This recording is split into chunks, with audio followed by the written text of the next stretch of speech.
Hi, Mike Masuda here. I just wanted to document the setup that I have for my drum kit for today. It is January, I think, 21st, okay, 2021. And just trying to reconfigure things to see how they feel, as opposed to having everything all cramped up as I usually do at the gigs. So this is what I have so far, and it's just a work in progress as always. So this is not set in stone in any way, but just sort of moving things around a little bit. So let me go ahead and show you what I have. This is my hi-hat system here. I have my tambourine up here, my hi-hat, of course. These are Sabian FRX 15-inch. I have a clave here made by Pearl. The plastic so-called wood blocks. Yeah, I guess they're called a go-go here. Then a wooden block that always seems to snag my drumstick, and Murdoch seems to laugh at that when we play. And up here we have the 10-inch Splash FRX. This is a 17-inch Crash here, Sabian FRX. This is I think a 6-inch, yeah, 6-inch auxiliary snare drum, but I'm taking the snares off, so this is a small tom up here. This is an 8-inch tom, part of the part of the Sonor Martini kit. This is part of the Sonor Safari kit. This is a 10-inch diameter tom. And then over here I have a 13-inch floor tom, the Martini kit, and then from the Safari kit I have the 14-inch floor tom over here. And then down here I have a 14-inch kick drum, okay, 14 inches diameter. It's pretty small, right? But when we mic it up from both sides and then do a phase inversion of the two microphones, it tends to give it more punch and deeper sound. So it's actually pretty good for fitting into tight places. The snare that I'm using right now, this is a Ludwig 5x14 Black Beauty that I found online, and I modified it by putting on a DW 3-way switch here, so I can change the tension of the snare wires. All right. I tighten it up. A little bit difference there. And using the big fat snare drum, to sort of like deepen the snare drum sound. So if I take that off, there's a much tighter, punchier sound to it. I'm using Evans Genera dry heads for this for the moment, but I'm not quite satisfied with it.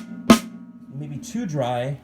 This is one of those, what do you call it, a die-cast hoop, okay, and so the die-cast hoop tends to dry it out and focus the sound anyways, so having this on here is almost overkill. It tends to really dry out the sound. I mean, there's still some ping around the edges there. As you can see, there's little holes, perforations along, and there's a little lip underneath here that tends to reduce the amount of ping in the drum. So that's what I have here for this.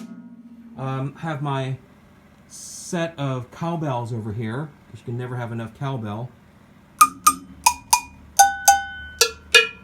And this one specifically for Good Times, Bad Times. It's tuned just right for that sound, for Good Times, Bad Times, Led Zeppelin. This is the FRX 21-inch ride here.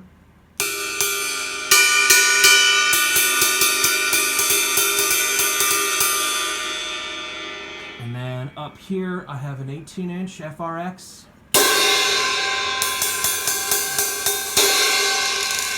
And up here for the moment I have a Paiste 2002 chime.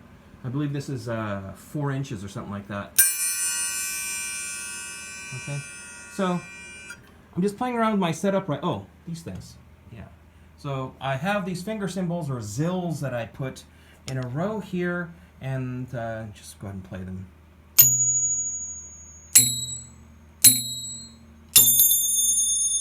All right. Just a little different sounds coming out of my kit here. I also have a few other things I'd like to put on here, but I don't know where for the moment. I have these little bells, like that one. The other one here is yet to be mounted, so you can't really hear it so well. Plus I have a gong somewhere in my bag back here. But this is essentially the Hootenanny kit, ever evolving kit here.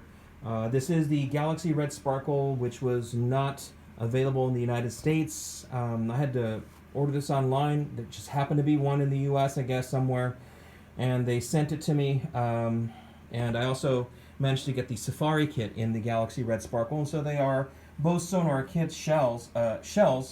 And so I matched these up. They seem to work very nicely together because they are exactly the same, finish. All right, for these things, quite lovely, shiny, sparkly, right?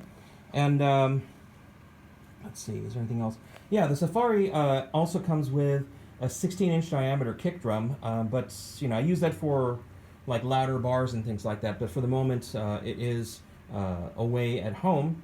But for the moment, I think this will be sufficient for what we do for Hootenanny and such in our practice area here. We'll probably be doing a live stream from here sometime soon once we can get back into rehearsing. Oh, forgot this. I tripped over this thing. This. All right, this is a foot pedal that has a little Afuche Kabasa thing on there. You step on it, and it produces that little chicka chicka sound on there.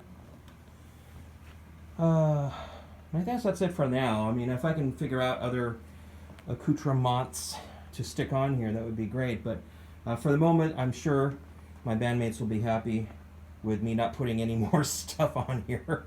But there are a few other things I'd like to put on here as we go along, because the other configuration had everything sort of stuck on the center vein here so that it can actually hold everything in one place.